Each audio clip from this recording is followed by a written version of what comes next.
Continuando con esta parte de límites, vamos a hacer algún otro ejemplo antes de revisar algunas propiedades de límites y ver algo del uso de coordenadas polares. Vamos a hacer algún ejercicio por acá en la sección de ejercicios. A ver, vamos a hacer algún ejercicio y hay que mirar alguno que tenga una forma indeterminada, porque si bien es cierto, hay algunos que no tienen forma indeterminada. Entonces, a ver, vamos a ver alguno que tenga forma indeterminada. A ver, por ejemplo, el número 4 no tiene forma indeterminada cuando uno evalúa el límite. Cuando evalúa el límite, es decir, x lo sustituye por 1 y y lo sustituye por 2, hace las cuentas y esto no tiene forma indeterminada. El límite número 2 tampoco. Cuando uno evalúa, si x vale 2, quedaría en el numerador 4 menos y vale 1 y en el denominador quedaría 2 menos 1. Es decir, todo esto daría 3, si no tiene forma indeterminada. Entonces, miremos alguno que tenga forma indeterminada. A ver, por ejemplo, qué sé yo, podríamos hacer el 7. El 7 tiene forma indeterminada.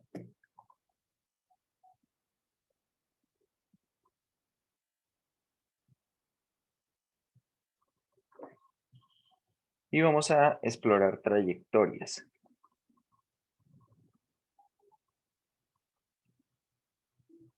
Vale, voy a reescribir este límite. Tenemos límite cuando xy tiende a 0, 0, ¿de quién? De x al cuadrado y sobre x a la 4 más y cuadrado. Y bueno, vamos a escoger trayectorias. Es muy importante tener en cuenta, muchachos, que esas trayectorias deben atravesar el punto de tendencia, deben pasar o deben llegar a ese punto de tendencia.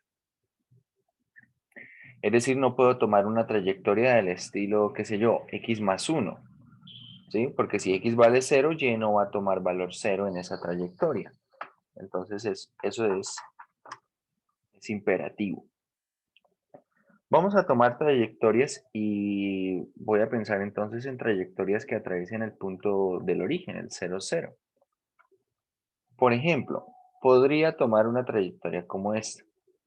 Vamos a tomar la recta de identidad, y igual a x.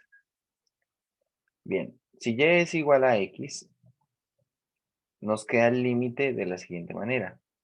Límite cuando x tiende a 0, ¿sí?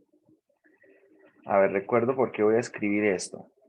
Si y es igual a x, esto implica que x, y sería igual a quién? A xx.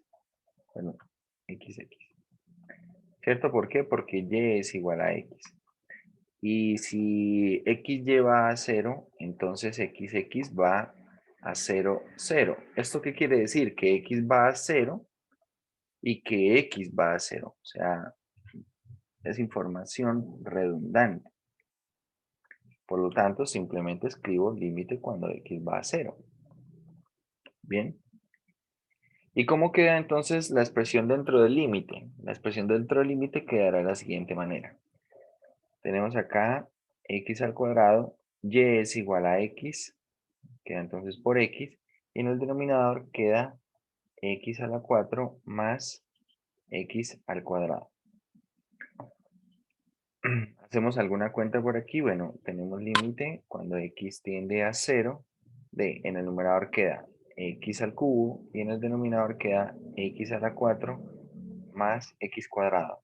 Voy a dividir numerador y denominador en x cuadrado, de manera que queda límite cuando x tiende a 0 de x sobre x cuadrado más 1. Y al evaluar este límite, ¿cuánto da este límite?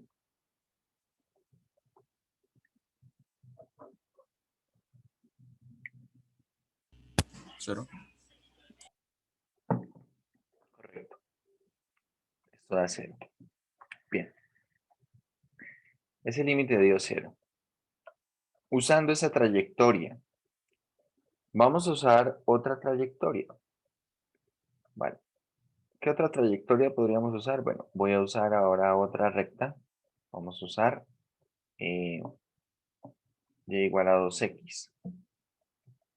También es una recta que pasa por el origen, solamente que tiene pendiente 2. ¿Cómo queda el límite original entonces? El límite original queda como límite cuando x tiende a 0 de ¿quién? Acá tenemos x cuadrado por 2x, es decir, va a quedar 2x al cubo sobre x a la 4 más 4 más 4x cuadrado. Bien, reemplazamos y por 2x.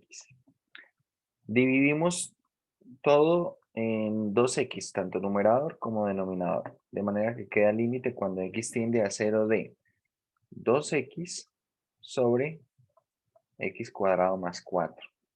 Evaluamos este límite y esto es 0. Vale. Tal vez probar con rectas que pasan por el origen. Puede ser que todas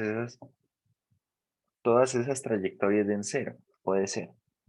Resulta que hay una forma de probar con todas las rectas posibles que pasan por el origen, todas las rectas con pendiente definida a la vez. ¿Cómo?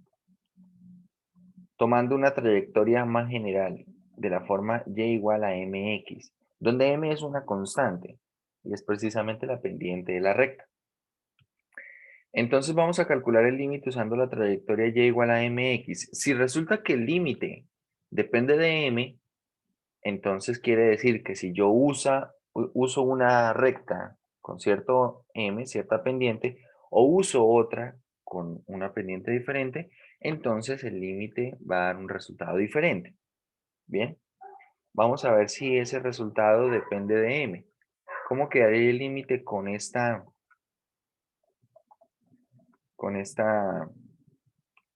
trayectoria? Con esto que realmente representa infinitas trayectorias.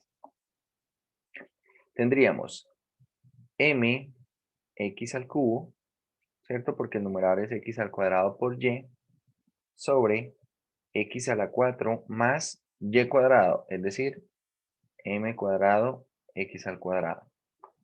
Nuevamente dividimos tanto numerador como denominador en x al cuadrado. ¿Por qué estamos dividiendo en x al cuadrado? Precisamente para conseguir una constante, ya fuera en numerador o denominador. Si por ejemplo acá, no sé, de alguna manera esto hubiese sido, qué sé yo, x a la 6, pues divido en la menor potencia, x a la 3, para conseguir o en numerador o en denominador algo que sea constante y así no tenga forma indeterminada. ¿Bien? Por eso divido en x al cuadrado. Entonces, ¿cómo queda en el numerador? Mx. Y en el denominador queda x a la 4 más m cuadrado. ¿Y cuánto da este límite? Este límite da 0. Esto quiere decir que no depende de la pendiente. No importa cuál recta se tome, siempre ese límite va a ser el mismo. No importa cuál recta que pase por el origen se tome, el límite va a ser 0. Acá tenemos infinitas trayectorias. Estas trayectorias son rectas por el origen.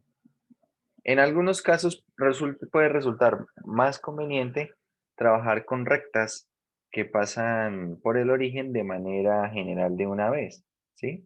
Porque bueno, acá hicimos ejemplo con otras dos rectas, y igual a x, y igual a 2x, ¿sí? Y tal vez podría surgir la cuestión o la pregunta si de pronto existe alguna recta que pasa por el origen para el cual el límite da un resultado diferente. Y uno se podría dedicar a estudiar estas rectas el límite con estas trayectorias. Y lo que vemos ahora es que no, todas las rectas por el origen dan como resultado el límite cero al usar cualquiera de esas trayectorias. Entonces realmente hubiésemos perdido algo más de tiempo. Profe, ¿puede subir un momentico arriba donde copió la ecuación inicial? Sí, señor.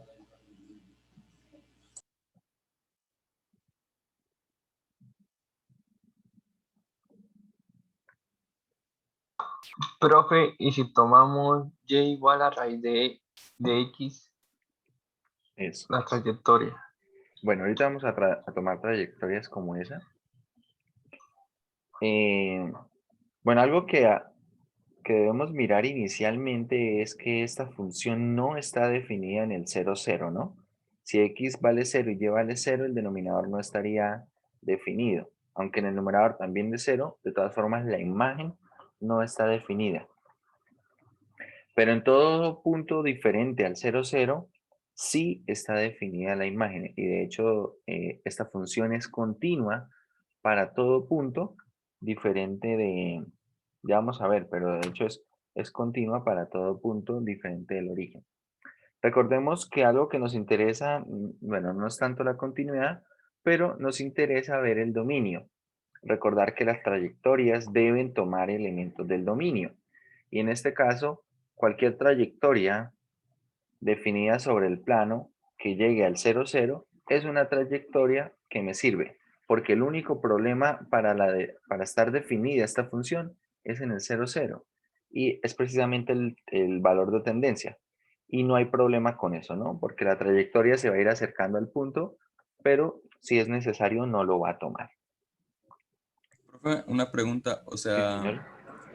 ¿la trayectoria con que esté en un tramo del dominio sirve o directamente esa, digamos, que hubiera una asíntota en una parte y ella atraviesa ese punto, algún problema con eso, no?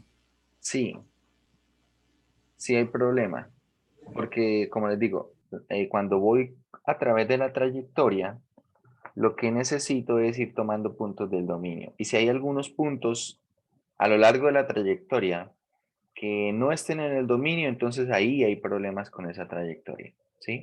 Porque no podría hacer ese análisis de irme acercando. A ver, por ejemplo, vamos a poner aquí un ejemplo. Supongamos, qué sé yo, que el dominio de una función es algo como esto. Ahora vamos a poner algo así. Lo que está acá entre estas dos rectas. Supongamos que este es el dominio de una función. Bien. Entonces, yo acá podría tomar trayectorias que sé yo, que fueran rectas así. Con estas trayectorias no habría problema. ¿Por qué? Porque todo el tiempo están donde están allí en el dominio. ¿Qué sí me generaría problema? Qué sé yo, por ejemplo, si tomara una, una parábola. Si una parábola que fuera, por ejemplo, así, donde, claro, hay tal vez un montón de puntos donde están en el dominio, pero cuando me va acercando, si esos puntos dejan de estar en el dominio, hay problemas. ¿Sí? No puedo analizar el límite con esa trayectoria. Si de pronto unos se salen, vuelven a entrar, ¿sí? Qué sé yo, vamos a pensar un poco en una espiral aquí. ¿Sí? Vamos a pensar aquí en una espiral. Ahora voy a hacerla así un poco pequeña. Una trayectoria así, que es posible, ¿no? Es posible tener una trayectoria de este estilo. Voy a acercarme aquí, a hacer un zoom. Entonces, claro, yo empiezo a recorrer la trayectoria, ¿sí? Acá en sentido horario, y puedo ver que hay tramos donde se salen, ¿sí? Se salen los puntos de esa trayectoria, se salen del dominio. Entonces, en todos estos puntos no es posible analizar el límite, ¿sí? No se puede decir qué pasa con el límite, hacia dónde van acercándose las imágenes. En estos, otra vez, problema. Vuelven a entrar a la región. Acá, sí, no hay problema. Se puede ir diciendo algo, pero otra vez vuelven a salirse, ¿vale? Otra vez vuelven a salir y otra vez hay problema. De estos puntos no se puede decir absolutamente nada. El límite no me muestran evidencia, ¿sí? Básicamente lo que ocurra en estos puntos no me va a decir nada sobre el valor del límite, sobre si existe o no existe, ¿sí? No me va a decir absolutamente nada. Entonces, para evitar este tipo básicamente de inconvenientes, y la verdad es que cuando uno toma de pronto una trayectoria de puntos que no están definidas en el dominio, ¿sí? Lo que va a ocurrir es que algebraicamente también va a haber problemas. ¿Qué sé yo? Sustituyo algebraicamente y me va a dar algo indeterminado, ¿sí? Y el problema es porque esa trayectoria puede que tenga puntos que no estén en el dominio. Entonces lo que se debe hacer es usar trayectorias de puntos que estén totalmente contenidas en el dominio. Bien, para no tener ese tipo de problemas. Ni de manera aproximada cuando uno va haciendo de pronto cuentas, ni de manera algebraica. Si de manera algebraica uno simplemente toma puntos que no estén en el dominio, entonces ahí algebraicamente directamente va a dar algo que puede tener una forma indeterminada. O si de pronto no tiene forma indeterminada, puede que nos dé un resultado, pero ese resultado no tendría nada que ver con el límite porque la trayectoria no hace parte del dominio, ¿sí?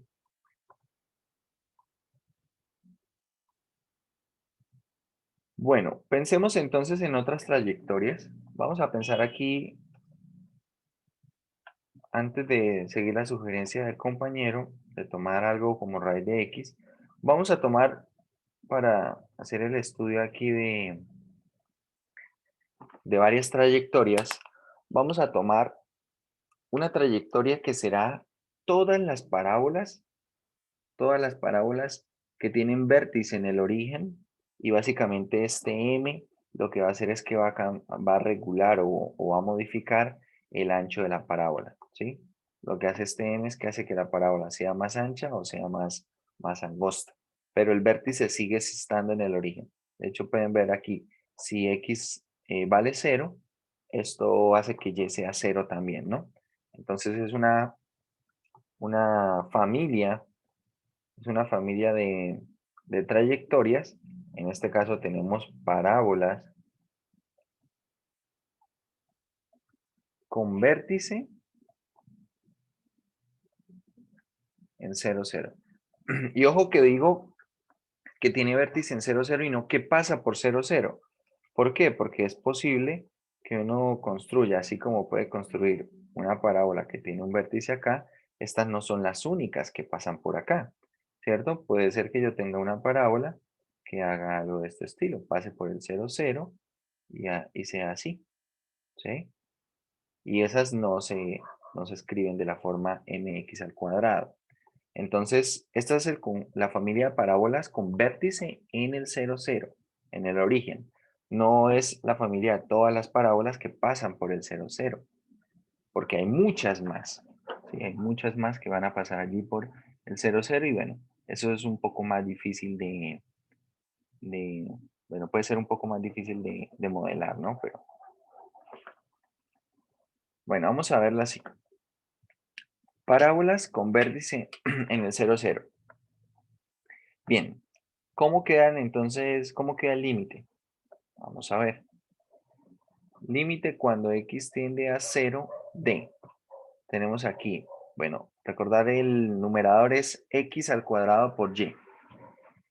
Por lo tanto, si y es igual a mx al cuadrado, en el numerador, ¿qué va a quedar? Queda mx a la 4. El denominador, ¿cómo es? Es x a la 4, que no cambia, más y cuadrado. Pero y cuadrado, ¿quién es? Y cuadrado es m cuadrado x a la 4. Bien.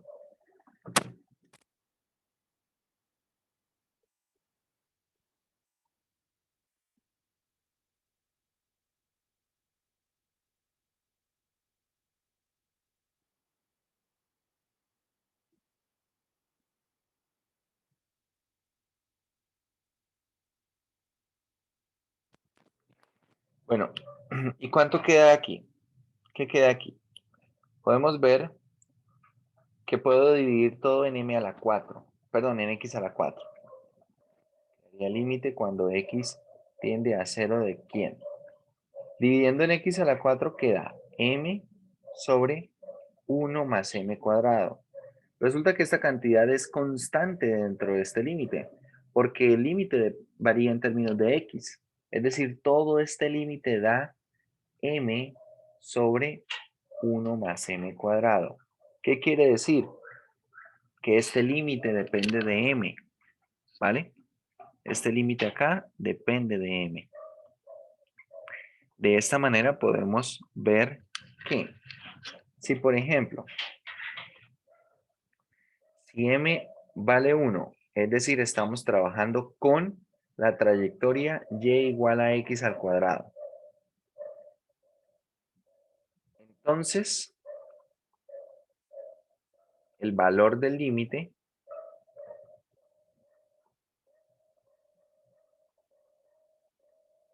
es, ¿cuál sería el valor del límite si m vale 1? El valor del límite sería 1/2. Ahora, si m vale 2, es decir, trabajamos con la trayectoria y igual a 2x al cuadrado, entonces el valor del límite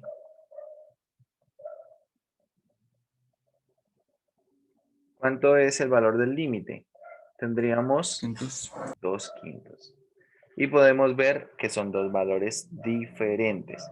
Por eso, cuando un límite depende de m, teniendo en cuenta que m va a ser una constante arbitraria dentro de la trayectoria o la familia de trayectorias con la que estoy ensayando, con la que estoy probando, entonces cuando yo le dé valores a m, como el límite, el resultado del límite depende de m, pues le voy a dar valores a m de manera que me den resultados diferentes.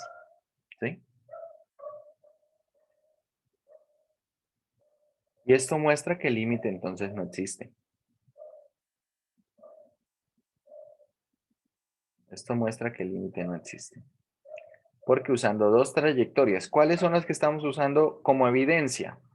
Y igual a x al cuadrado y y igual a 2x al cuadrado.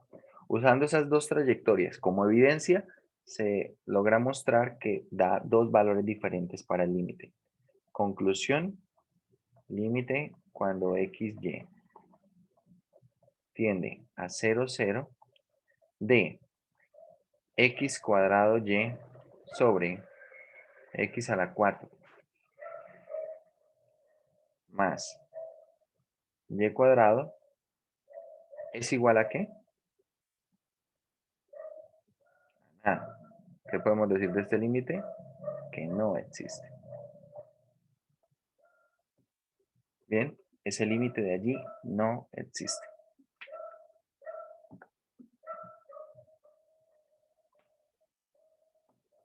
Observen que pueden existir infinitas trayectorias en el caso de las rectas por el origen.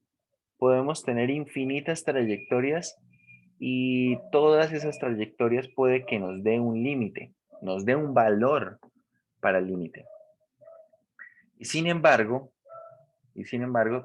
teniendo esas infinitas trayectorias, con el mismo valor, eso no garantiza que el límite exista. No garantiza que ese límite exista. Entonces yo podría probar acá con una cantidad grande de trayectorias, incluso infinitas trayectorias, y que todas ellas me den el mismo valor. Eso no quiere decir que el límite exista, ¿vale? No asegura absolutamente nada.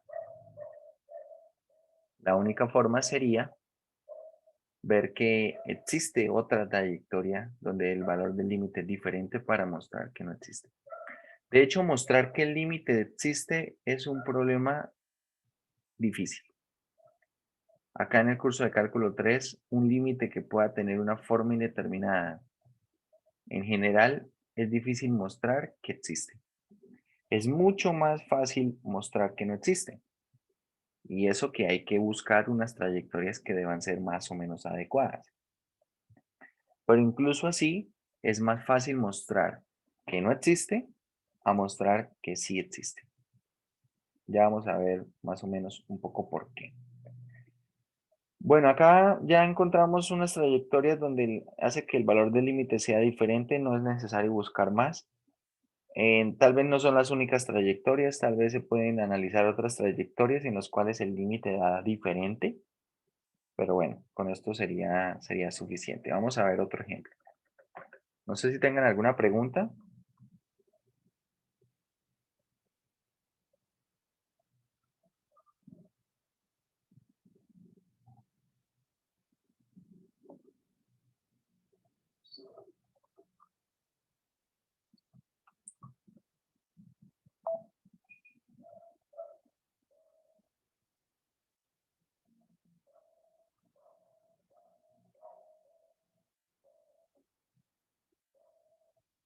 Bueno, ¿no hay preguntas?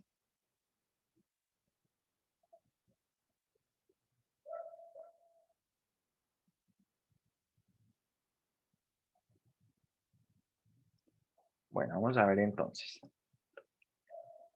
Vamos a ver otro ejemplo. Otro ejemplo en el cual vamos a querer decir algo con respecto al límite.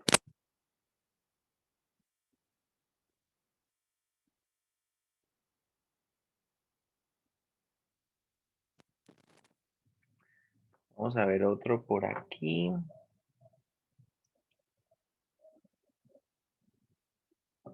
A ver, observen. Ustedes que a veces tienen la idea de que los ejercicios entre más aumenta el número puede ser un ejercicio más difícil. Puede ser un ejercicio más difícil. A veces no es cierto. En esta sección, eso creo que puede quedar bastante claro. ¿Por qué? Bueno, el séptimo tiene forma indeterminada, había que trabajarlo con trayectorias. Pero por ejemplo el 18, miren el 18. El 18 tiene forma indeterminada, x vale 1 y y vale 0. Si x vale 1 y y vale 0, el numerador es 0. Si x vale 1 y y vale 0, el denominador es 1, es decir, este límite da 0. No tiene forma indeterminada. Simplemente evaluamos y ya está. El 18 es mucho más fácil que el 7. Acá el 17 tampoco tiene forma indeterminada. Se evalúa y se da un valor numérico, se obtiene un valor numérico.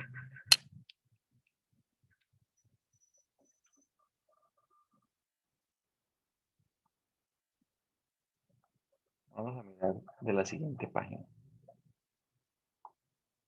A ver, en esta siguiente página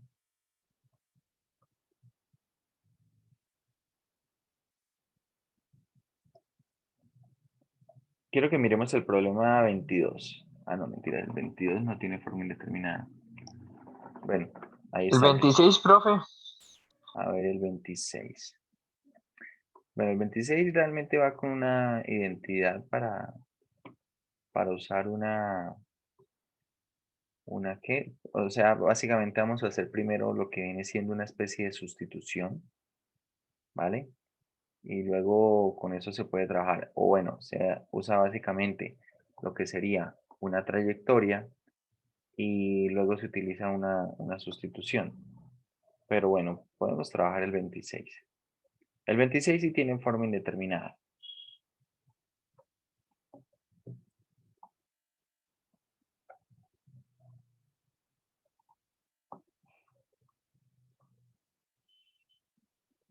En el curso de cálculo, a ver, esto es siguiendo al 00. En el curso de cálculo 1 se podían hacer sustituciones o cambios de variable en los límites. No sé si alguna vez hicieron un límite de esa manera. Algunos, de hecho, para que fueran un poco más correctos en la escritura, deberían tener un cambio de variable. Acá también podemos hacer un cambio de variables.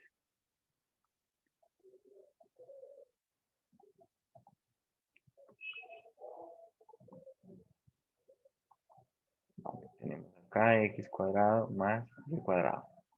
Resulta que en este tal vez no es ni siquiera necesario usar trayectorias. ¿Por qué? Vamos a, así tal cual está, vamos a multiplicar el denominador por 3 y el numerador por 3. ¿Vale? Vamos a hacer eso. Y vamos a llamar con una sola variable u. U será 3 veces el seno. Perdón, 3 veces x al cuadrado más y cuadrado. Y observen que al hacer el cambio de variable debo mirar el nuevo valor de tendencia. Si xy tiende al 0, 0, entonces ¿hacia dónde tiende u? Entonces u tiende a 0, ¿sí?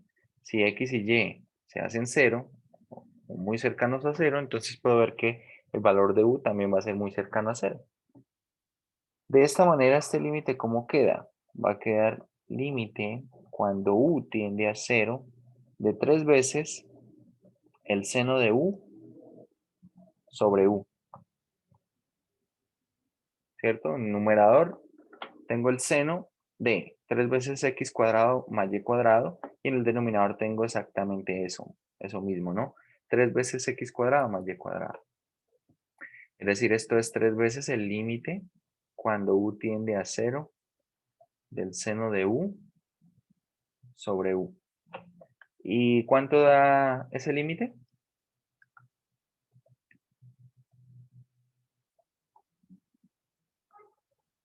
¿Cuánto da ese límite, muchachos?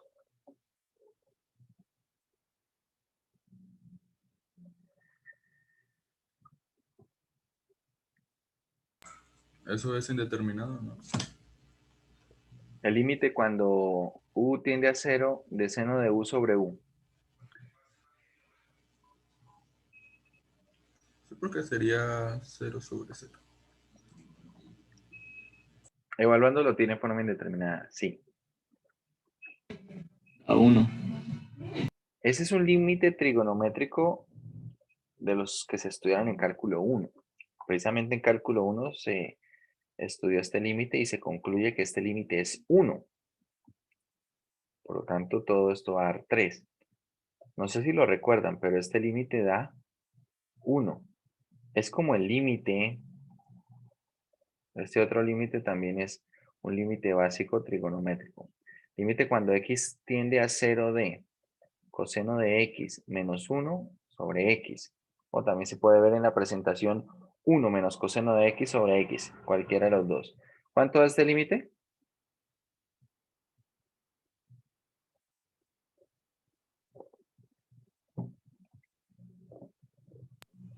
0. 0. Este da 0. Estos límites son límites que se estudiaron en cálculo 1. No se les pueden olvidar nunca. Porque si no tendrían que volver a resolver esos límites, ¿no? Por ejemplo, una forma fácil de resolver estos límites es usando L'Hopital. Bien, sin embargo, tal vez cuando recién vieron estos dos límites, o bueno, una primera versión de estos dos límites no se podía usar L'Hopital, ¿no? En el capítulo 2 de cálculo 1, pues todavía no se tenía la herramienta de L'Hopital, porque para L'Hopital se necesitan derivadas. Pero bueno, tenemos estos dos límites, por lo tanto este límite sí tiene forma indeterminada, el del problema 26, pero no es necesario usar trayectorias. Usamos alguna identidad, en este caso trigonométrica, en cuestión del límite, pero primero hicimos una sustitución o lo que fue un cambio de variable. Resulta que hay límites en los cuales uno puede hacer alguna manipulación algebraica y quitar esa forma indeterminada, así como se hacía, por ejemplo, en el curso de cálculo 1. Qué sé yo, si yo pusiera un límite como el siguiente. Límite cuando xy tiende a 0, 0, y vamos a escribir algo como esto.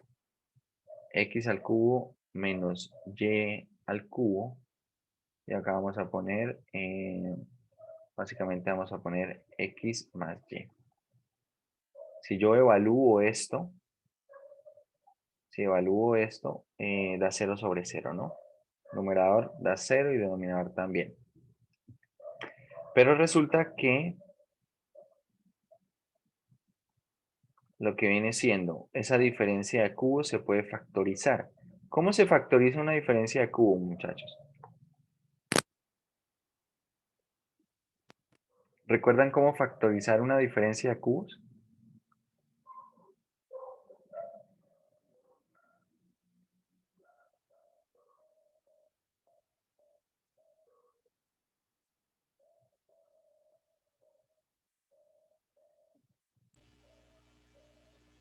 Bueno, perdón, acá pongámosle un menos en el denominador. ¿Recuerdan cómo factorizar una diferencia de cubos? Sí, señor, ese era el primero menos el segundo. Por, por el primero al cuadrado menos el primero por el segundo más el segundo al cuadrado. Bueno, acá es positivo, x por y, y ese también es todo positivo. Es decir, la diferencia de cubos es la diferencia multiplicada por esta expresión. De hecho, uno podría factorizar una diferencia de potencias enésimas de una forma totalmente similar. Pero bueno, por ejemplo, para este límite, si factorizamos esto, podemos eliminar este factor del numerador con el denominador y ya no tengo forma indeterminada. Y observen que no estoy usando trayectoria, es que estoy usando una manipulación algebraica para quitar la forma indeterminada. Ahora queda x cuadrado más xy más y cuadrado. Y simplemente evalúo el límite. Evalúo el límite y todo este límite da 0. Ese límite existe y da 0. ¿Vale? Entonces no tiene nada que ver con trayectorias en este caso. Eso es lo que podemos hacer en algunos ejemplos. Usar algunas propiedades, recurrir a propiedades que de alguna manera se conocen previamente, ¿cierto? Propiedades como que, por ejemplo, el límite, ese límite de esa función seno de x sobre x, ¿cierto? El límite cuando x tiende a 0 es seno de x sobre x. Hacer algún tipo de manipulación algebraica que nos permita simplificar y quitar la forma indeterminada, ¿vale? Si podemos hacer cosas como esas, entonces se puede trabajar con el límite sin trayectoria de hecho. Algo parecido ocurre en el problema 30. ¿Cómo se factoriza una... Bueno, uno tal vez quisiera ver eh, cómo poder quitar alguna forma indeterminada de esto, ¿sí? Resulta que uno podría intentar hacer esto para hacer una factorización del numerador. Pero resulta que una suma de cubos también se puede factorizar. ¿Cómo se factoriza una suma de cubos? Esto es x más y ahora sí, como dijo el compañero, primero al cuadrado menos el doble producto, menos el producto, perdón, y más el segundo al cuadrado. Así. Bien. ¿Cuál es el problema? Que la suma de cuadrados no se puede factorizar. ¿Vale? La suma de cuadrados como tal no se puede factorizar. Es algo irreducible. Entonces no se puede hacer mucho allí. Acá sí que toca mirar por trayectorias. Vamos a mirar el problema 30 y ahí como no se puede simplificar nada y no se puede quitar la forma indeterminada, entonces el análisis procede por trayectorias. Vamos a mirar.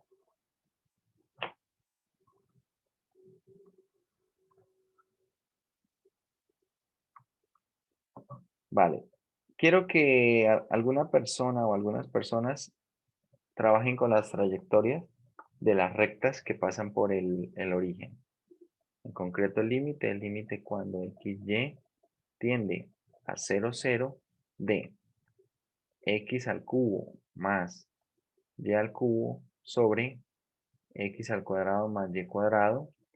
Y bueno, quiero que algunas personas trabajen con esta trayectoria. Límite cuando x tiende a 0, bueno, vamos a poner la trayectoria mejor. Y igual a mx, ¿sí? Todas las rectas que pasan por el origen. ¿Vale? Algunas personas trabajen con esta trayectoria, otras personas trabajen con y igual a mx al cuadrado, por ejemplo. Y me dicen qué pasa. Me dicen qué pasa con el límite en el primer caso, las otras personas que hagan el límite en el segundo caso.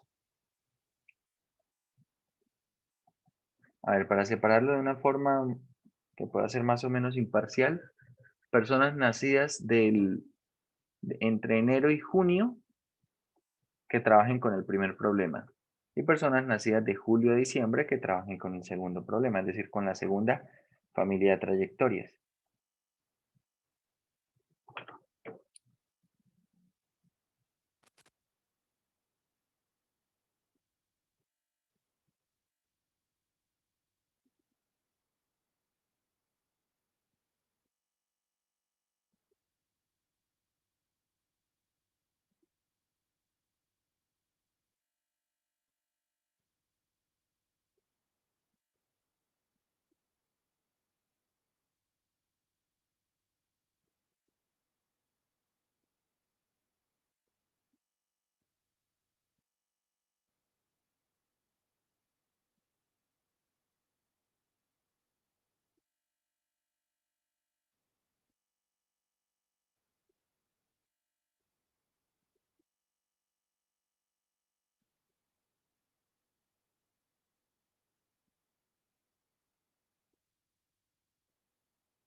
Profe,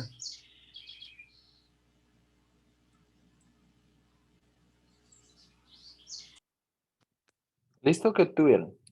pues a mí en la de mx al cuadrado me dio 0. ¿Cero? Bueno, vamos a mirar. Vamos a revisarla. Entonces, ¿cómo quedaría el límite con la de mx al cuadrado? Quedaría el límite cuando x tiende a 0d. Vale. Quedaría acá x al cubo más, acá esto es y al cubo, es decir, esto es m al cubo, x a la 6, ¿correcto? Y en el denominador tenemos x al cuadrado más y cuadrado, que sería m cuadrado x a la 4, ¿correcto? Lo que haríamos entonces sería dividir todo en x al cuadrado, que es la menor potencia. De manera que en el numerador queda x más m al cubo x a la 4. Y en el denominador va a quedar 1 más m cuadrado x al cuadrado. Al evaluar el límite ya no tiene forma indeterminada, ¿cierto? El numerador Profe, va a una ser pregunta. 0. Sí, señor. ¿Por qué aquí le dio a la 4 acá en esta parte? Porque dividí en x al cuadrado. ¿Y no quedaría la 3? No, dividiendo en x al cuadrado, no. Se restan potencias, ¿no? Ah, bueno. Entonces, bueno, el numerador, como podemos ver, va a ir a 0 cuando evalúe el límite y el denominador va a 1, ¿cierto? Porque queda 1 más esta segunda parte que sí va a 0. Es decir, esto va a ser 0. Listo. Con la primera familia de trayectorias, ¿cuánto les dio?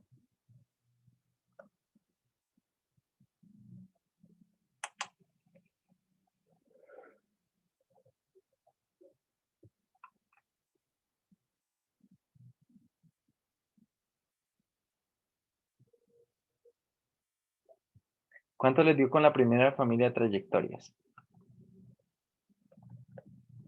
¿No lo han hecho? Vamos a hacerlo. Límite, ¿cuándo qué? Cuando x tiende a 0 de lo siguiente. En el numerador, ¿qué va a quedar? Va a quedar x al cubo más m al cubo x al cubo. Y en el denominador queda x cuadrado más m cuadrado x cuadrado.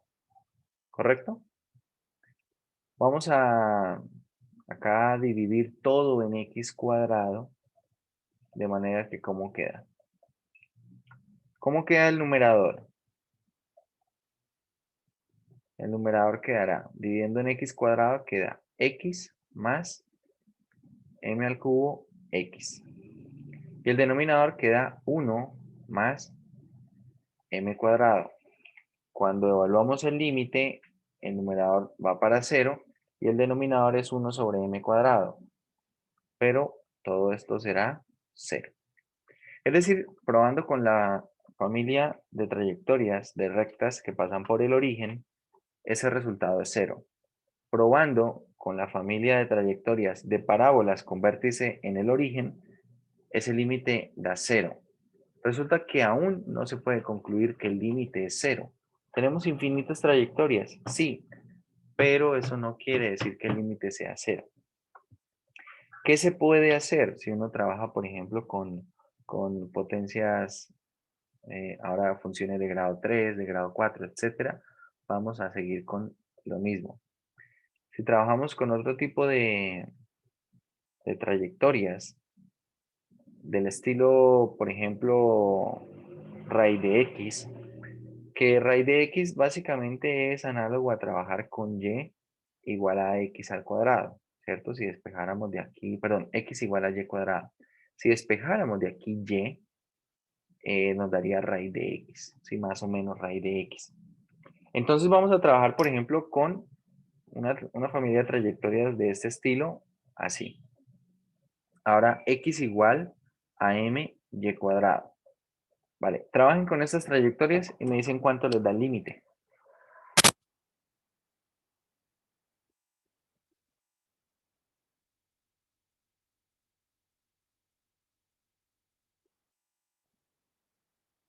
Daría lo mismo, ¿no, profe?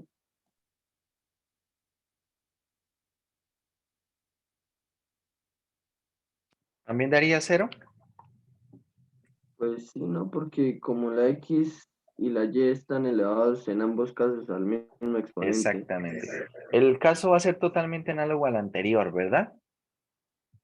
¿Por qué? Porque tenemos x al cubo más y al cubo. Es decir, si yo cambio y por m x cuadrado, o si cambio x por m y cuadrado, el resultado va a ser totalmente análogo.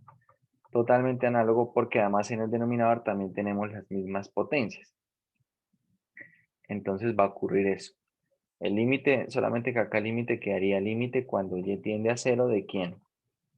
Si evaluamos, quedaría en donde va x, tendríamos m al cubo, y a la 6 más y al cubo, sobre, acá iría x cuadrado, sería m cuadrado, y a la 4 más y cuadrado, y esto va a ser 0, ¿cierto? Este límite es totalmente análogo a este, prácticamente el mismo, solamente que renombrando variables. Tenemos otra familia infinita de trayectorias donde se obtiene que el límite da 0. Entonces, ¿será que ese límite es 0? Vale. Vamos a tomar una familia de trayectorias más. Esa familia de trayectorias es familia de trayectorias por coordenadas polares. Vale, resulta que si nosotros analizamos esto por coordenadas polares, entonces, a ver, quiero que prestemos mucha atención aquí porque vamos a hacer una breve introducción a lo que es coordenadas polares. Entonces, acá las trayectorias que vamos a tomar son coordenadas polares. ¿Qué son coordenadas polares? Las coordenadas polares son una parametrización del plano. Básicamente piensen en lo siguiente. Si nosotros tenemos un punto en el plano cartesiano, un punto XY, donde esto será X entonces, y esta cantidad de acá es Y, y ese punto lo queremos parametrizar de otra manera. Básicamente, ¿qué es parametrizar un punto? O parametrizar alguna curva. Puede ser más adelante vamos a necesitar parametrizar curvas. Pero para una parametrización básicamente es algo que identifica o que especifica una figura. Por ejemplo, si yo les digo en el plano cartesiano dibuje el punto 3,1, ¿cuántas ubicaciones en el plano posibles hay para ese punto?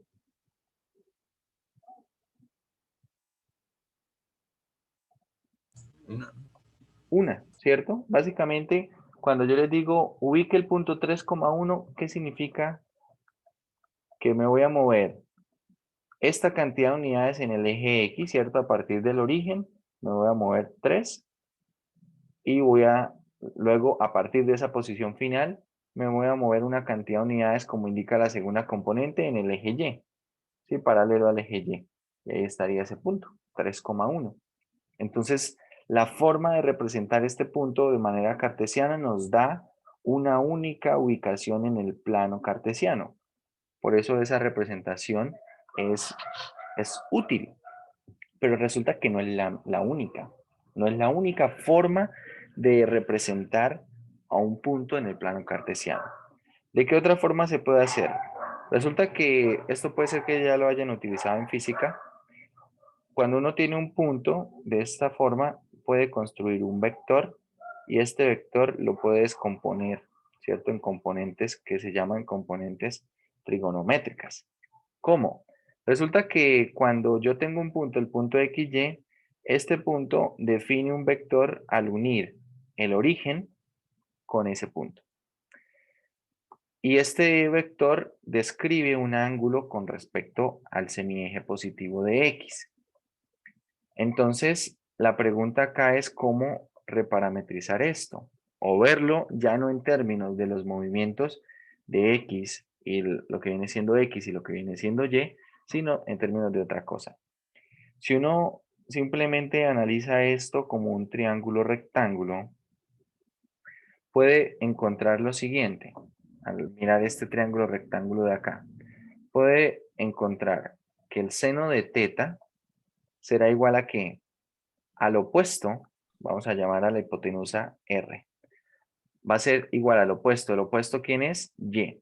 El seno de teta es el opuesto, que es Y, sobre la hipotenusa, que es R.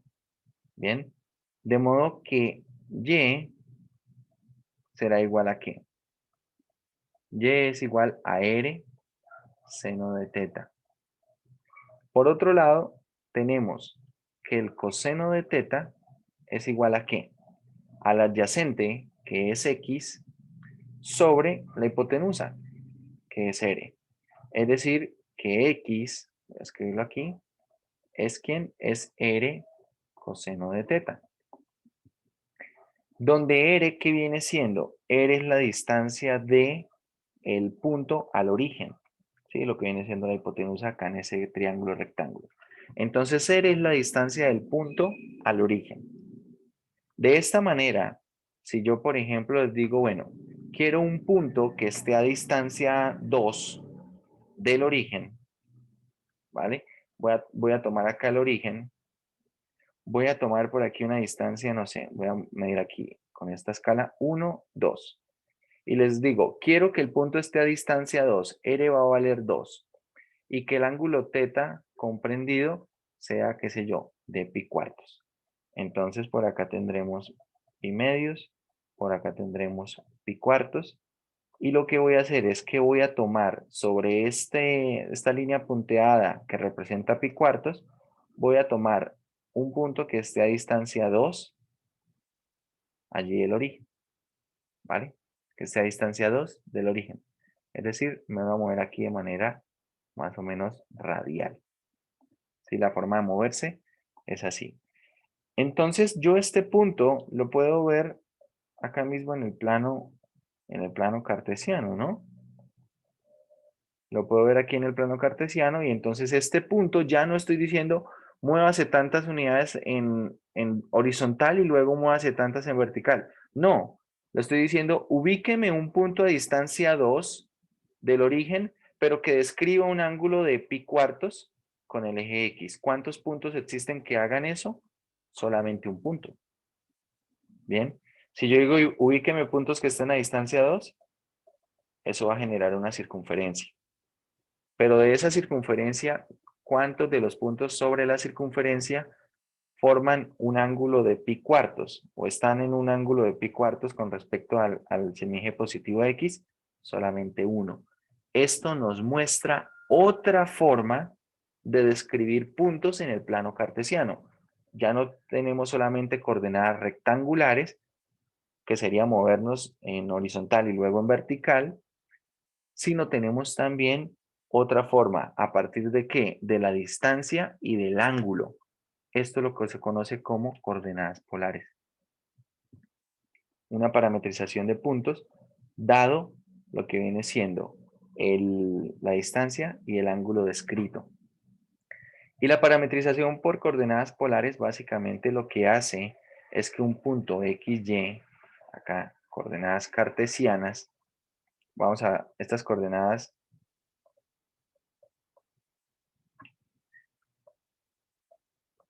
se llaman cartesianas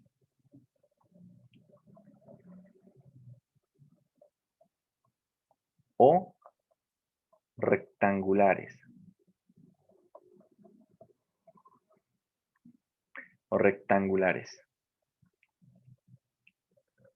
Y la idea es que este punto lo vamos a reparametrizar. ¿Cómo? En coordenadas polares, donde se va a determinar a partir de la distancia R y del ángulo θ. Bien, este punto no es simplemente tomar el punto y cambiar a X por R coseno de θ y a Y por seno de θ. Realmente el punto en coordenadas polares tiene estas coordenadas, tiene R, θ. Esto será en coordenadas polares. ¿Y cómo se hace para parametrizar esto en coordenadas polares? Entonces resulta que si tengo algo en coordenadas cartesianas, para pasar de cartesianas a polares, lo que se utiliza es la siguiente información. X es igual a R coseno de θ, Y es igual a R seno de θ, R al cuadrado es igual a X al cuadrado más Y al cuadrado. Esto se puede ver desde el triángulo, ¿cierto? Si ustedes ven en el triángulo, esta cantidad de Y, esta cantidad de acá es X, ¿cierto? El opuesto al ángulo de Y, el adyacente es X, y la suma de los cuadrados de los catetos es igual a ¿qué? A la hipotenusa al cuadrado. Entonces es lo que tenemos acá. La suma de los cuadrados de los catetos es igual a la hipotenusa al cuadrado.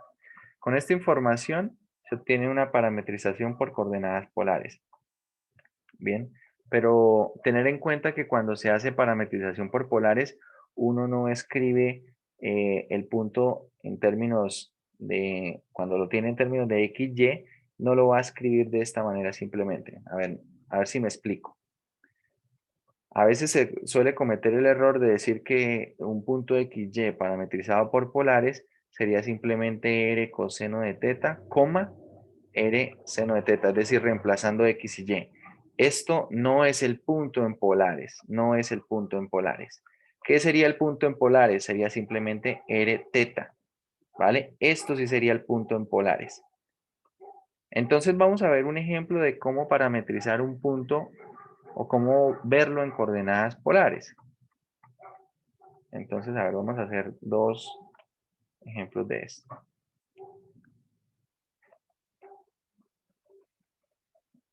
Escriba en cada caso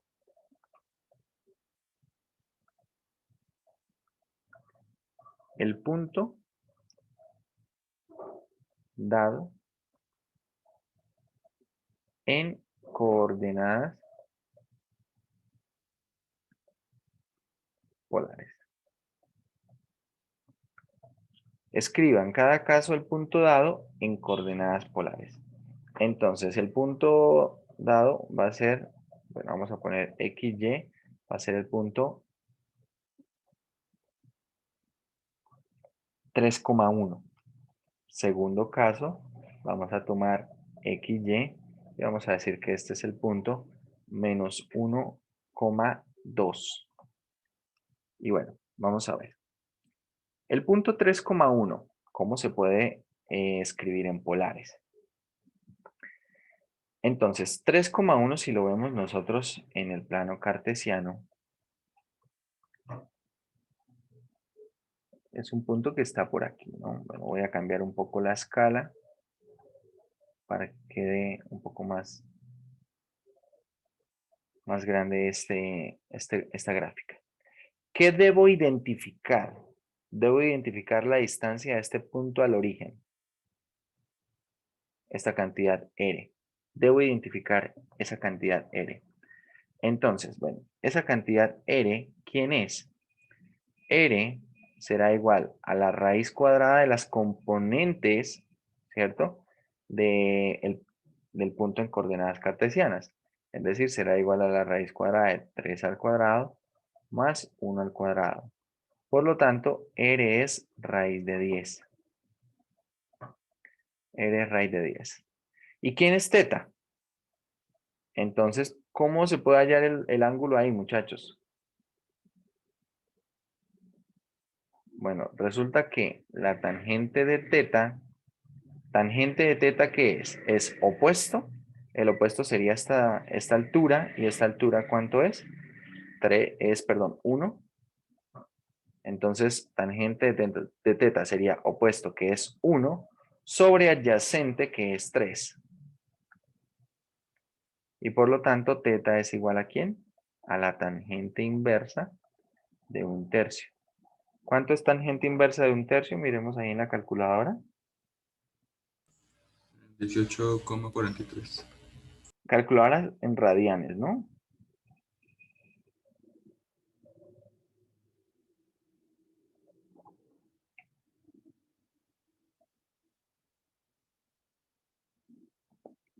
¿Cuánto da teta?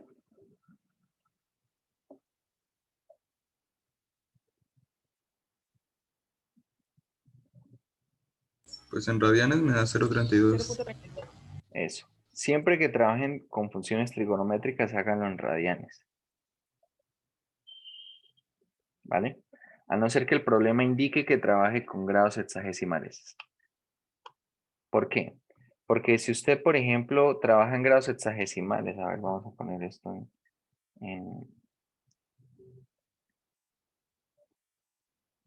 bueno, una pregunta un poco de rutina.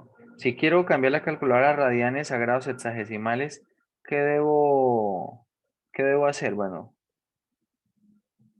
oprimo Shift modo y ¿cuál opción escojo?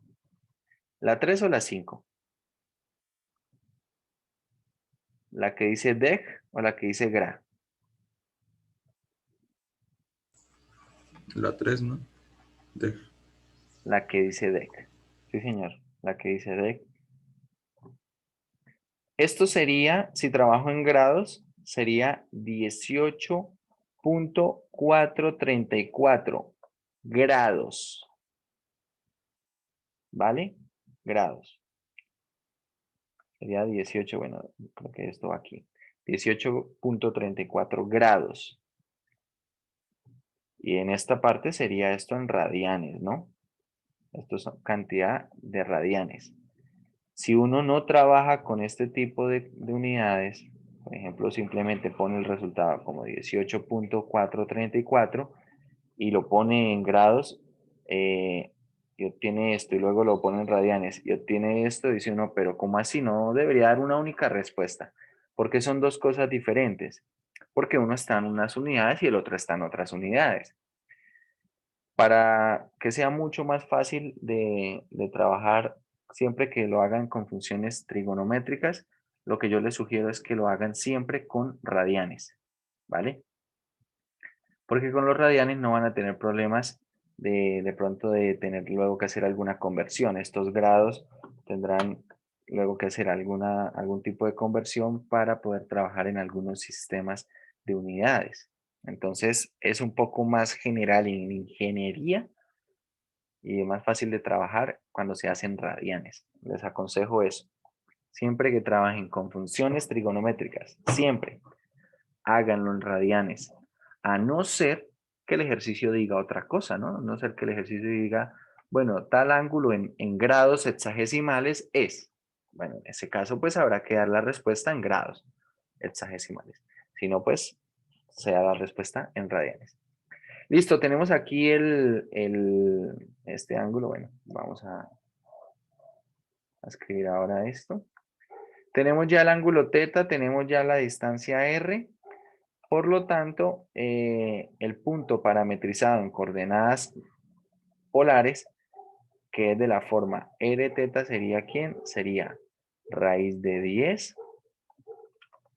Raíz de 10, y acá podríamos poner simplemente 0.321.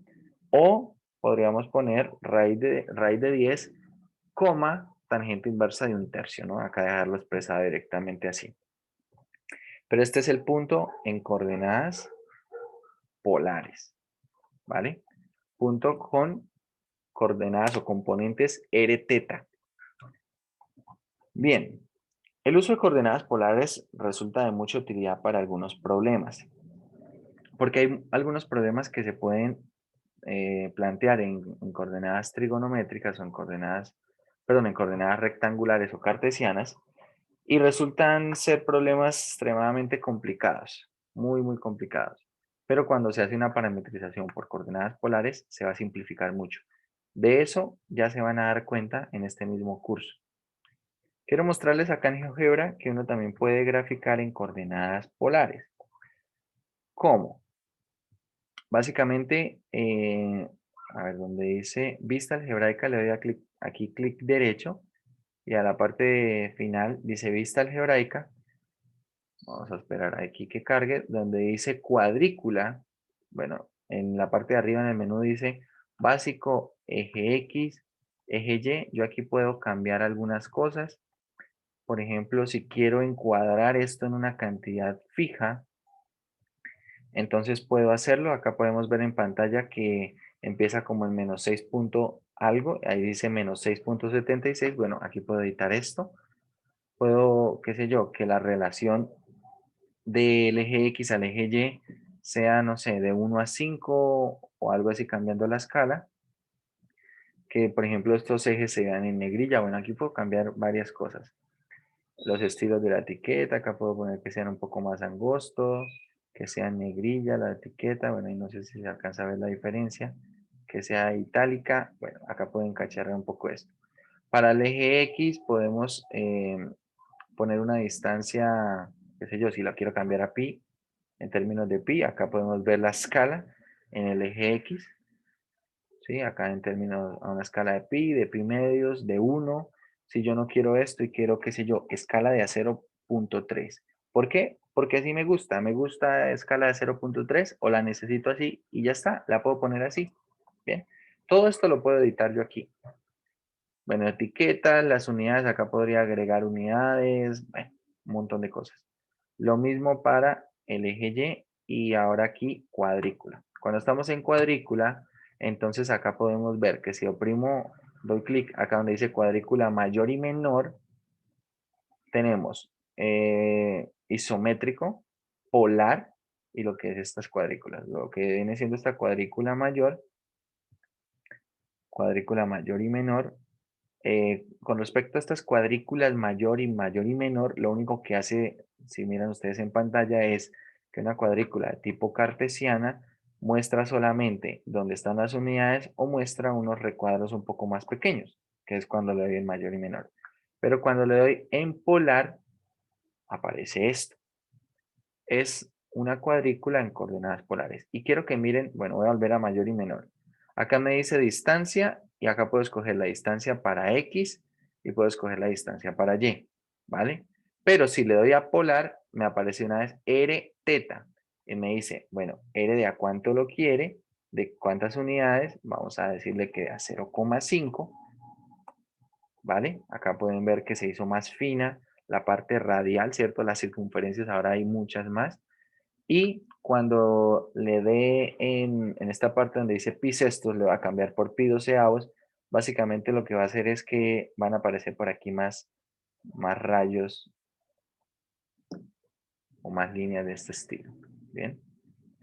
Entonces acá voy a ponerle pi doceavos y ahí está. Tengo una escala, o bueno, tengo, perdón, una especie de cuadrícula mucho más fina, ¿no? Mucho más. Puedo ponerla a pi tercios con menos rectas, de a pi medios prácticamente que no tenga. Vamos a ponerla a pi doceavos y bueno, acá vamos a ponerla de a 1 estaría bien. El estilo del trazo lo puedo cambiar, lo puedo poner en líneas punteadas. Bien, puedo hacer líneas continuas. Bueno, acá puedo cambiar esto de varias maneras. Se puede poner negrilla a la cuadrícula para que resalte más. Se puede cambiar el color a la cuadrícula. Si la quiero rojo, ahí está esa cuadrícula, ¿vale?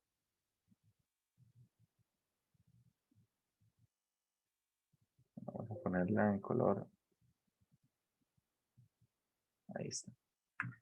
Entonces vamos a dejarlo en coordenadas polares, así. Y quiero que miremos algunas cosas aquí. Entonces, teniendo esto en coordenadas polares, ¿cómo dibujar algo en coordenadas polares? Por ejemplo, aquí en el plano cartesiano. Perdón, en GeoGebra. Ya tenemos aquí el plano polar. Resulta que para dibujar en coordenadas polares, tendríamos que hacer una parametrización por coordenadas polares. Supongan, muchachos, que yo quiero graficar algo como lo siguiente. Quiero graficar la curva x al cuadrado más y cuadrado igual a 1. Bien. Esto está en coordenadas rectangulares. En coordenadas rectangulares esto es una circunferencia, centro en el origen y radio 1. ¿Perfecto? Cuando hago parametrización por coordenadas polares, resulta que x al cuadrado más y al cuadrado es exactamente igual a r al cuadrado. Bien, aquí ya estoy haciendo el uso de coordenadas polares. Pero como r es la distancia al origen, entonces se puede concluir que simplemente r es 1. Acá no vamos a tener que r es más o menos 1 porque r es la distancia al origen. Entonces vamos a poner simplemente r es 1. ¿Y cómo dibujar esto en coordenadas polares? Entonces, si uno, por ejemplo, trata de escribir esto en GeoGebra, r igual 1. Observen, acá lo muestra es como un deslizador, ¿sí? No entiende qué es lo que se está haciendo acá. ¿Qué es esto? Entonces, vamos a mirar. Si nosotros le ponemos acá polar, entonces lo que nos aparece son solamente las opciones, o bueno, una sola opción, que es punto cónica y punto recta, ¿sí? No aparece nada más. Entonces, si queremos dibujar en coordenadas polares, ¿cómo hacerlo? Acá hay que hacerlo de una manera parametrizada. Entonces acá sería de esta forma, curva. Y la curva, vamos a usar la primera. Esta que dice curva, expresión, expresión, parámetro, valor inicial y valor final. Vamos a escoger esta. Donde la expresión, la primera expresión, vamos a poner 1, porque R es igual a 1. Acá vamos a poner las componentes. Básicamente donde está expresión, expresión, lo que vamos a escribir son las componentes acá, en esta partecita. Vamos a poner R, lo que determina R, lo que determina teta y cómo varía ese parámetro, ¿vale? Entonces vamos a escribirlo así. R para nosotros nos está dando que es 1. Ahora vamos a volver acá. Esto nos está dando que es 1.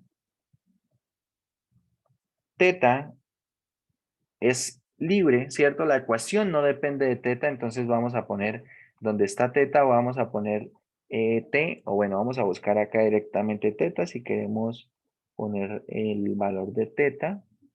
A ver, aquí está, teta. Bueno,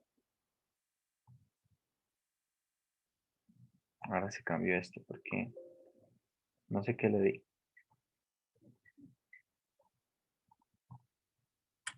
Borró lo que tenía aquí escrito. Vamos a escribir nuevamente. Curva, expresión, vamos a poner 1. La siguiente expresión va a ser simplemente acá, ya sé dónde fue que la embarré. En estas líneas que tengo que darles aquí. Nuevamente. Curva, la primera expresión es 1. La segunda expresión es teta.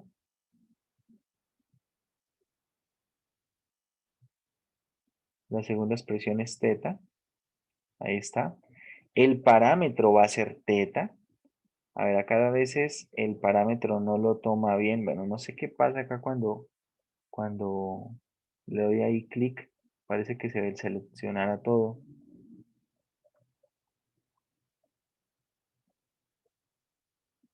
Voy a escribirlo igual. El parámetro va a ser teta.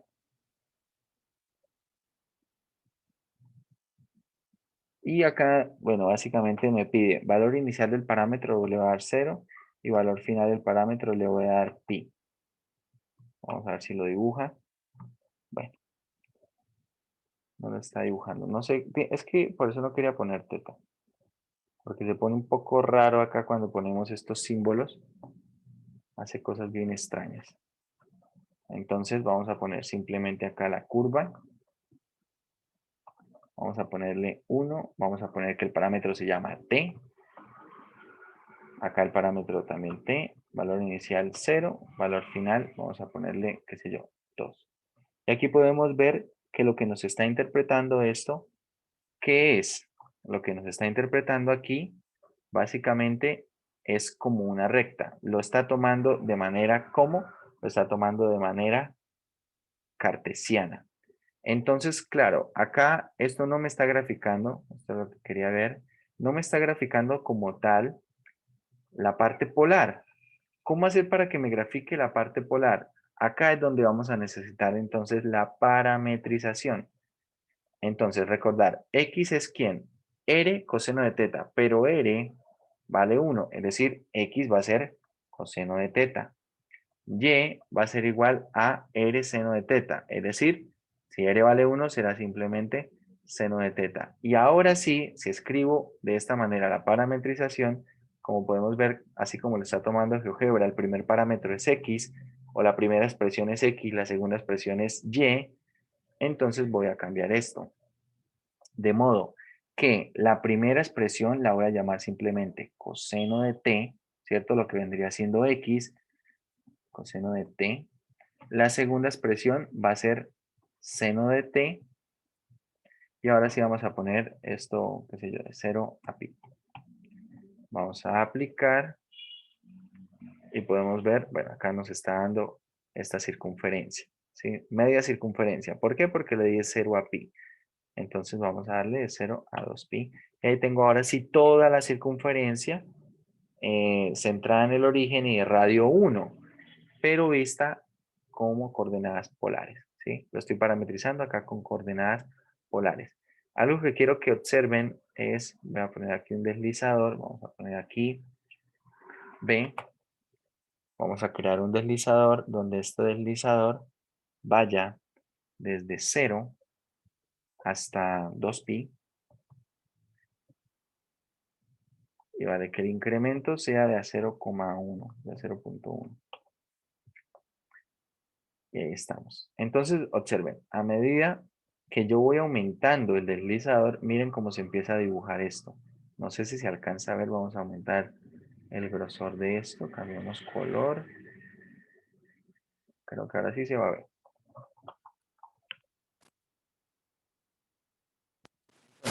A medida que nosotros vamos aumentando acá el deslizador, se va trazando la gráfica. Acá vamos trazando esta gráfica hasta ahí. Bien, ahí está. Esto se está haciendo con coordenadas polares. Básicamente lo que tengo para cada posición del deslizador es este punto, ¿sí? Si yo, por ejemplo, pauso acá en 1,8, entonces lo que estoy haciendo es que x es igual a coseno de 1,8, bueno, no sé cuánto será, y es igual a seno de 1,8, y entonces lo que estoy obteniendo acá que es un punto que tiene una distancia 1 y que el ángulo se puede calcular a partir de ese valor, coseno de 1,8 y seno de 1,8, ¿vale? Bien, vamos a ver otra curva en polares. Vamos a ver por acá otra curva en polares. A ver, otra curva que podamos poner, por ejemplo, aquí en polares. Uno podría parametrizar cualquier curva con coordenadas polares. Que eso resulte ser de utilidad o no, bueno, son cosas muy aparte, ¿no? O sea, no depende de la parametrización. La parametrización básicamente, para que lo entendamos de una mejor forma, hacer una reparametrización puede ser como cambiar de idioma, ¿sí? Suponga básicamente que usted está, no sé, leyendo un texto que está en inglés y bueno, supongamos que no sabe inglés, entonces vamos a poner otro ejemplo. Supongo que está leyendo un texto que está en arameo, ¿vale? Está en arameo ese texto. Y bueno, yo espero que aquí nadie sepa hablar arameo, ¿no? Pero que de alguna manera usted pudiera cambiar algo, no sé, en su cerebro, digamos, no sé, con alguna aplicación o tal vez pueda ponerse unas gafas que al instante, simplemente de manera visual, traduzcan de manera instantánea, ¿sí? O que usted pudiera, no sé, activarse un interruptor, cambiarse, como dirían por ahí, cambiarse el chip y decir, y bueno, ahora me va a poner el idioma arameo, ¿vale? Voy a dejar de hablar en español, ya no sé hablar español y ahora lo que sé es el idioma arameo. Entonces, claro, ese texto que antes era incomprensible, que antes no entendía nada, ahora que tengo el idioma arameo lo entiendo muy bien, ¿vale? Eso es lo que ocurre con una parametrización, lo que ocurre aquí con una parametrización. Simplemente es un cambio de lenguaje, ¿vale? Si yo de pronto lo que hago es cambiar el español y lo cambio por francés para querer entender arameo, de pronto me quedo en las mismas. Entonces, cuando yo hago una parametrización, no es que eso es la solución a cualquier problema, no, es simplemente un cambio de idioma. Si ese cambio de idioma me permite entender y resolver ese otro problema, perfecto. Si no, pues no pasa nada, pues tal vez no me servía cambiar a ese idioma, no me servía esa parametrización, ¿vale? Eso es todo. Vamos a poner un ejemplo acá más o menos sencillo. Y vamos a poner por aquí, por ejemplo, qué sé yo, la ecuación de una parábola, ¿vale? Y igual a x al cuadrado, así. Y igual a x al cuadrado. ¿Cómo queda esto escrito en coordenadas polares? Vale, en coordenadas polares entonces lo que vamos a hacer es reemplazar. Y es igual, bueno, aquí ya no tenemos que r vale 1, entonces y es igual a r seno de teta y x cuadrado sería igual a ¿qué? A r cuadrado coseno cuadrado de teta, ¿vale? Coseno cuadrado de teta. Entonces lo que vamos a hacer es, bueno, voy a pasar a dividir el r de la izquierda a la derecha, de manera que va a quedar solamente r, y el coseno cuadrado lo voy a pasar a dividir a la izquierda, es decir, queda seno de teta por el coseno cuadrado de teta, así, ¿vale? Entonces, a ver, voy a escribir esto en lo que vendría siendo la curva. Esto sería lo que representa R, ¿vale? Lo que sería R. Por lo tanto, ¿cómo quedaría la coordenada X? Voy a reemplazar R. ¿Cómo quedaría X? ¿Cómo quedaría X, muchachos? Si reemplazo R como seno de teta sobre coseno cuadrado de teta y lo multiplico por coseno de teta, X sería entonces tangente de teta. ¿Sí estamos de acuerdo? ¿O no?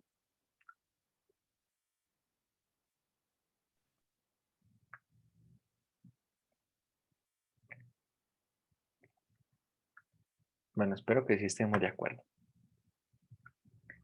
Y si lo reemplazo para Y, nos quedaría seno de teta por seno de teta sobre coseno cuadrado de teta, nos queda seno cuadrado de teta sobre coseno cuadrado de teta. Esto es tangente al cuadrado de teta. ¿Vale?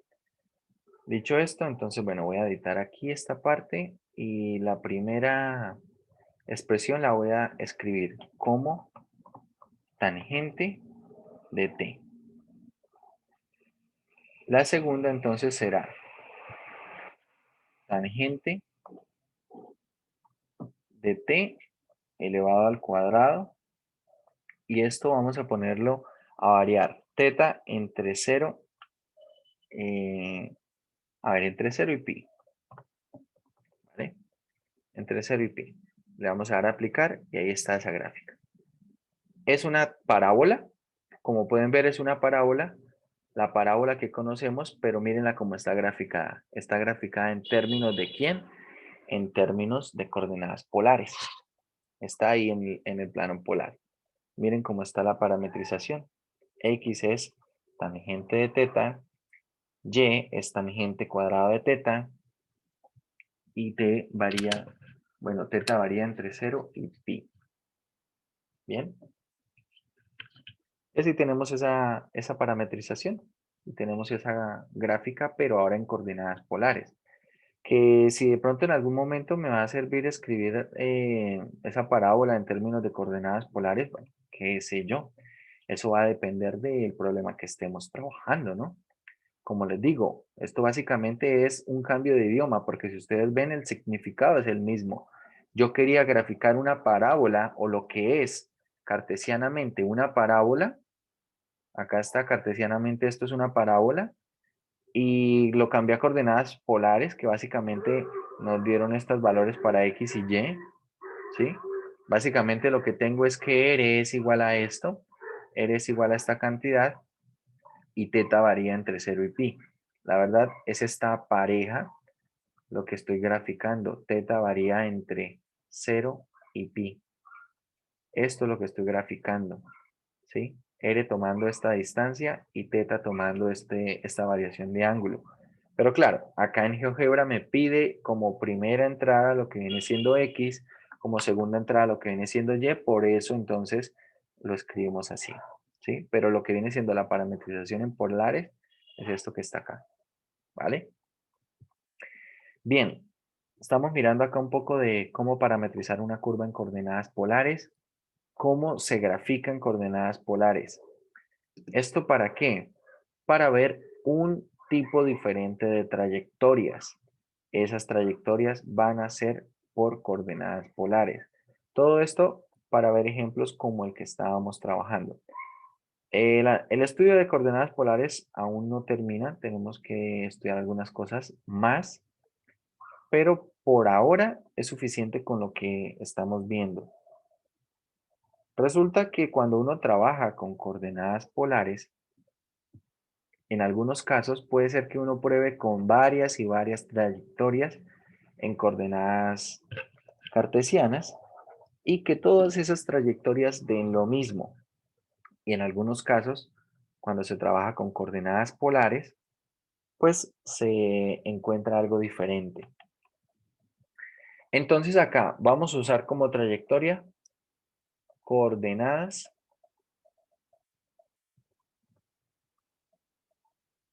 polares. Coordenadas polares. Y bueno, básicamente lo que va a ocurrir es que x es igual a r coseno de teta, que y es igual a r seno de teta, r cuadrado es igual a x cuadrado más y cuadrado, y entonces cambio el límite. Algo que cabe resaltar es que si xy tiende a 0, 0, podemos verlo en la parte de r.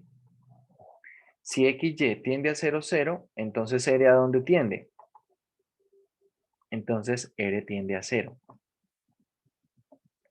Y si r tiende a 0, bueno, ¿cómo queda esto?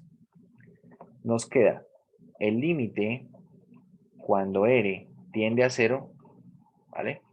Límite cuando r tiende a 0, ¿de quién? Numerador. ¿Cómo va a quedar numerador?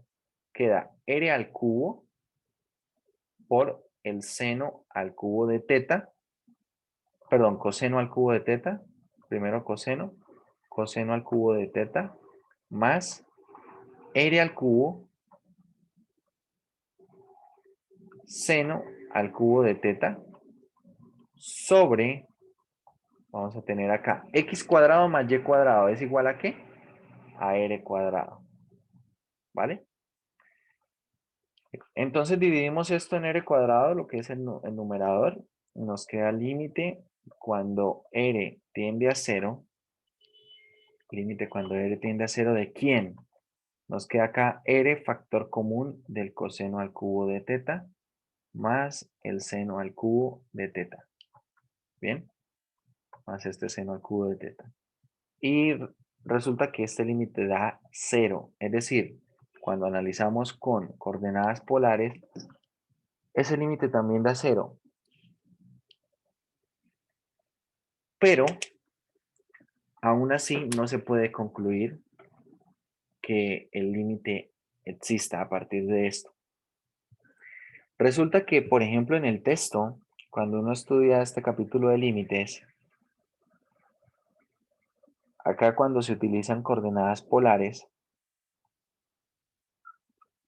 ¿dónde estará? Acá. Cuando se utilizan coordenadas polares en un solo ejemplo, resulta que el límite aquí da 0, el resultado da 0, ¿vale? El resultado da 0. Y entonces el texto dice, se concluye, dice, puesto que este límite es 0, concluimos que el límite original es 0. Esto de acá es falso. A partir de ver que el límite en coordenadas polares da 0, no quiere decir que este límite da 0. Eso es falso. Eso es una imprecisión que hay en el texto. Es una imprecisión. Ahorita que terminemos clase les voy a enviar al grupo de WhatsApp una imagen con un ejercicio en el cual van a poder usar polares, ver que el límite por polares da 0 y sin embargo también les voy a sugerir un par de trayectorias para que examinen el límite y puedan observar que usando trayectorias o usando algunas otras trayectorias dan valores diferentes. Es decir, que si el límite por polares da algo, no quiere decir que ese sea el valor del límite. Eso es una imprecisión que hay acá en el texto y que a veces los estudiantes quedan con esa idea. Por eso les digo que demostrar que un límite existe es algo muy complejo cuando tiene forma indeterminada y no tenemos álgebra que nos permita resolver eso. La verdad, resulta que por coordenadas polares sí se puede demostrar que un límite existe, pero para que el límite exista, lo que es el límite original, límite cuando xy tiende a b de una función f de xy, y se usan coordenadas polares y se tiene algo así como el límite cuando r tiende a 0, la verdad es que esto debe ir a 0, y bueno, normalmente estos límites van aquí a 0, 0. Y acá tenemos f ahora en términos de r teta. Para que este límite exista, lo que debe ocurrir es que uno este límite de acá lo debe acotar. ¿Cómo se debe acotar? Se debe acotar por un límite, cuando r tiende a 0, de una función que dependa exclusivamente de r. Y si este límite de aquí, por ejemplo, da 0, que es lo que debería ocurrir o lo que nos gustaría que ocurriera, entonces básicamente lo que estamos usando es un teorema de la compresión. La verdad es eso. Lo que se está usando es el teorema de la compresión de cálculo 1. Si este límite da 0 y como esta función, bueno, habría que analizarla, pero esta función debería también ser mayor o igual que 0, ¿vale? Entonces, si ambos extremos dan 0, la única opción para el límite central es que también sea 0. Es la única forma por coordenadas polares que nos permite concluir que un límite existe y de hecho que es 0. En este caso ocurre. En este caso ocurre. Si bien es cierto que no puedo acotar esto, o bueno, la verdad es que esto no es necesario, no es necesario que acá sea 0, pero podemos ver en este caso que yo puedo acotar esta función con otra. ¿Con quién? Resulta que el valor máximo que toma seno y el valor máximo que toma coseno es 1, ¿sí? Es decir, si dado el caso, un valor de teta nos ofrece que coseno al cubo es 1, que bueno, también vamos a ver que no ocurre que si coseno es 1, seno también sea 1, pero vamos a suponer que sí, porque somos muy optimistas. Entonces, a lo máximo esto es 2, ¿vale? A lo máximo esto es 2. ¿Qué quiere decir esto?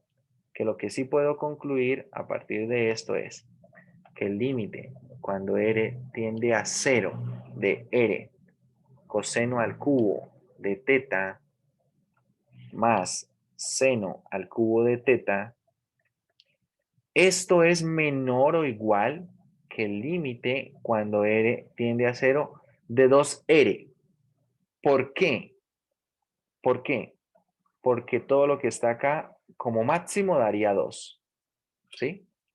O sea, el mayor valor que toma r es 1. Perdón, que toma coseno de teta es 1. El mayor valor que puede llegar a tomar seno de teta también es 1. Elevados al cubo, los mayores valores que pueden llegar a tomar es 1. De hecho, esto incluso toma un valor, el valor máximo es menor que 2, ¿no? Es menor que 2. Pero ese valor máximo también es menor que 2. ¿Sí? Ese valor máximo como tal es menor que 2. Por lo tanto, yo puedo decir que coseno al cubo de teta más seno al cubo de teta es menor que 2. Y también puedo concluir que coseno al cubo de teta más seno al cubo de teta es mayor que ¿quién? Que menos 2. Porque ahora el valor mínimo que va a tomar coseno es menos 1. Al cubo lo mínimo será menos 1. Y el valor mínimo de seno también es menos 1. Al cubo también será menos 1. Es decir, como mínimo, el valor mínimo para esto puede ser menos 2. Bueno, de hecho no puede ser menos 2 porque implica que ambos dan menos 1. Pero la verdad es que coseno al cubo de teta más seno al cubo de teta es más grande que menos 2, ¿vale? Por lo tanto, esto es límite cuando r tiende a 0, acá de menos 2r. Ojo, no estoy usando teorema de la compresión porque en la parte central no se puede calcular el límite, sí se puede calcular.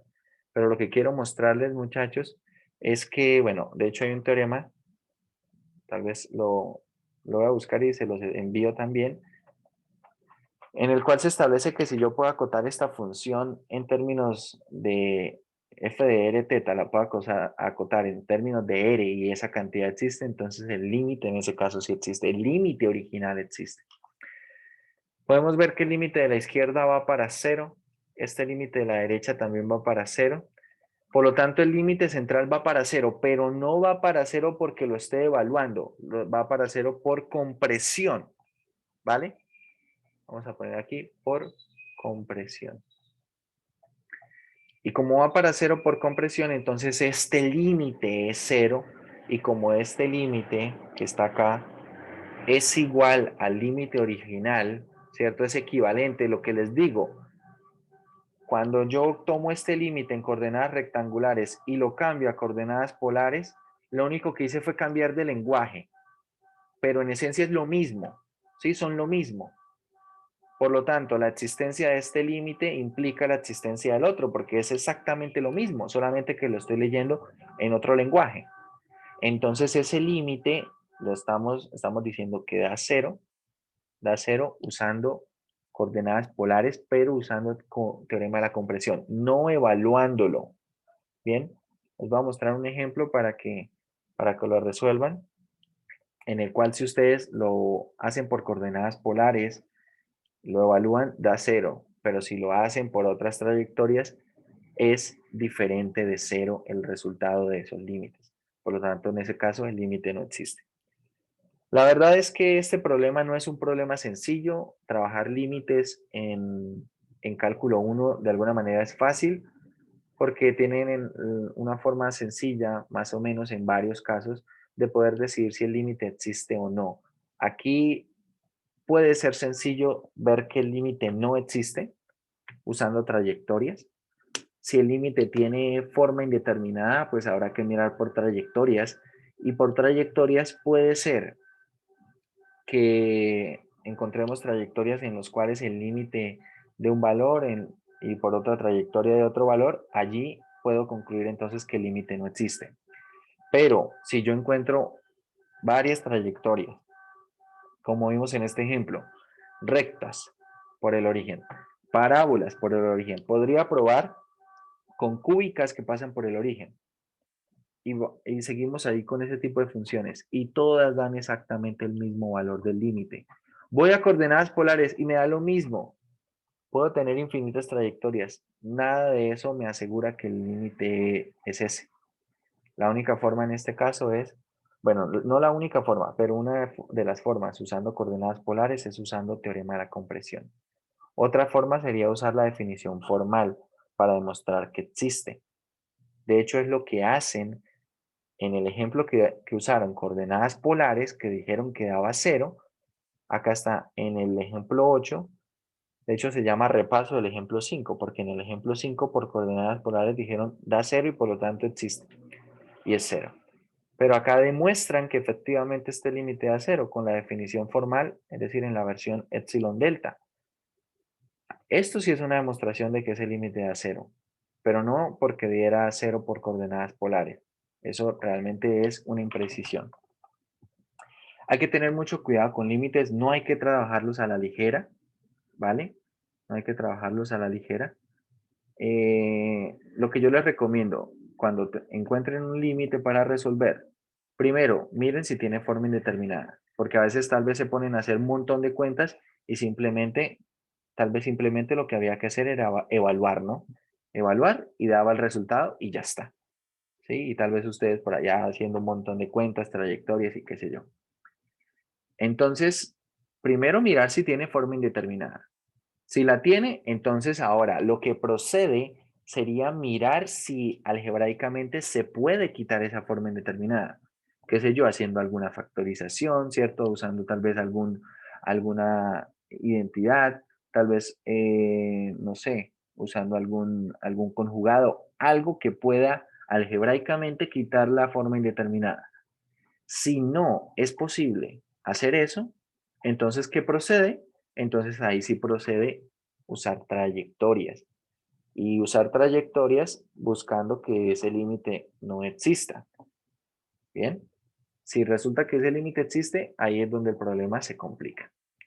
Porque usar compresión en polares no siempre va a ser fácil. En este caso es fácil por la función tal cual nos quedó. R por una suma de senos y cosenos, donde se puede estimar un valor máximo y un valor mínimo. Pero si la función en coordenadas polares hubiese sido otra cosa, pues ahí sería un problema también complicado. ¿Vale? Se los digo desde este momento, trabajar con límites, cuando existen estos límites, acá en cálculo de varias variables, no es fácil, ¿vale? No es fácil. Y quiero que se lleven esa impresión también. No hay que trabajarlos a la ligera. Bueno, muchachos, eso sería todo por hoy. La próxima clase entonces vamos a continuar hablando de continuidad. Vamos a hablar de lo que sería continuidad. Y bueno,